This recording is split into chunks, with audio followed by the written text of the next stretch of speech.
and it's one of these Kingchrome. It's an OBD2 reader. Warning lights coming on, fault codes coming up, and then they go off again, and it seems to be running okay.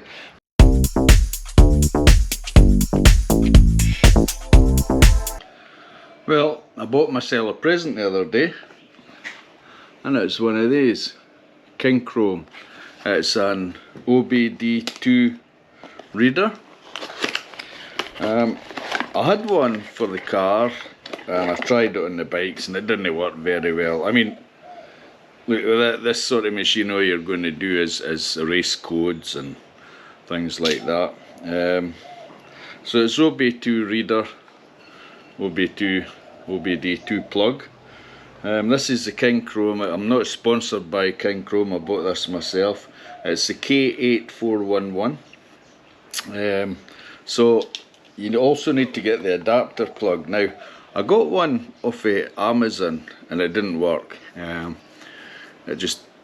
Nothing would work. So I bought this one from America. It was about $16 or something, or $18. And I tried this and it worked. It actually worked. It did the job. So let's have a wee look and see how it works, eh? So with this being the old KTM 1290, as you know, I've had electrical problems with it. Warning lights coming on, fault codes coming up, and then they go off again, and it seems to be running okay. The only thing I've not been able to do for the past couple of years is adjust the load on the back suspension, well, the back and the front. Every time I try and do it, the thing just flashes, nothing ever happens, and just doesn't work. So I got this Kingchrome thing, and when I put it on, it went in, and there was no actual codes on it, but it had a lot of stored codes. So I reset it, got rid of all the codes and everything, put it back together, took the bike for a ride, it rode quite fine, came back in, I thought, I wonder if that suspension will work now. Doubt it, but give it a try. And it worked. 2 years without it working. And that's all it needed to do, was put code reader on it and wipe the codes out. Anyway, let's have a wee look at this and see how it works. So here we are at the bike. So let's see, if we lift the seat a wee bit, you'll find the plug in here. That's it there, and it has a cover that comes off. You just lift the wee button under here and that comes off, and then you get the cable for your reader. So this is the 6-pin cable, so we'll put that in the right way around. It only goes one way, so you can't make a mistake. And then we plug that into the OBD2 reader. Like, it can only go one way. Now, a lot of vehicles, when you plug these readers in, they come on right away. As you can see, that doesn't. So if you press the ignition button, but keep the actual power button off, but leave the ignition button on, and as you can see, it's reading it. So we go to, what am I doing? So there it is, scanning the bike. Now the power's on. If it asks you to put your ignition on, it means pressing the red switch. So we'll just give that a minute till it goes through its code. So there's lots of things this OBD2 reader does. Most of it I don't know, I've not really read the book or studied it. So it says no communicating, make sure the ignition okay, so I need to press the red switch on. You hear the ignition, and then so we'll escape that and we'll go back to that again. So you need the red, your ignition on and the red switch. So there we go, it's communicating now. So it tells you all sorts of erase previously saved data from this test, yes.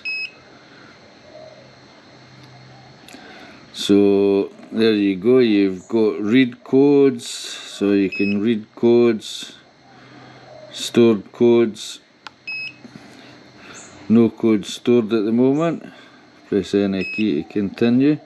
You can go to permanent codes. Manufacturer specific codes are found. Press any key to select your vehicle. So you go down here, but it won't have KTM on it. It's all cars, which is a shame. I don't know if there's anything other. We'll go to other. Manifold absolute pressure barometric pressure circuit. So it's a P0105. So I can go in and have a look and see what that code is, and it'll tell us what the problem is. So we'll OK that, or we'll escape that. Yeah, we'll escape that, and let's see, we'll erase codes. Are you sure? OK.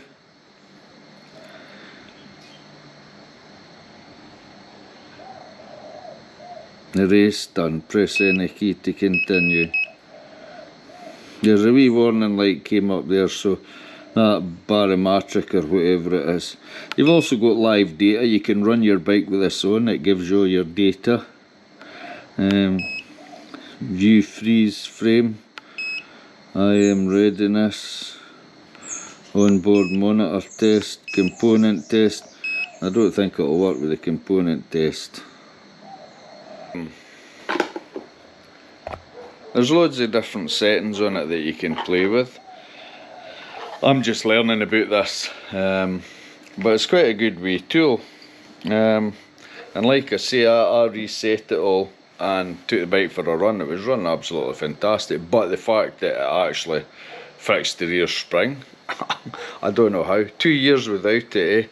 Every time I put the wife on the back end would go down because I couldn't, you know, adjust the dampening, but it seems to work now. So anyway, there's one thing for you to try with your KTM. This is the Kingchrome one. I've got a couple of cheaper ones in the house, but they don't really work that well. But however, job done, I'll switch that off again. So there we go. I've got some more work to do in this KTM. I've got some brake pads and discs to change. I've got a set of new tyres as well. They'll be a nice surprise. I can't remember what they're called, but the bike tyres on the S at the moment, they're like 80% road and 20 off-road. These new ones I've got are 70 road and 30 off-road, because sometimes I do a wee bit running around up gravel tracks, so this will give me a better grip. Anyway, that's it. I'll see you later. Bye.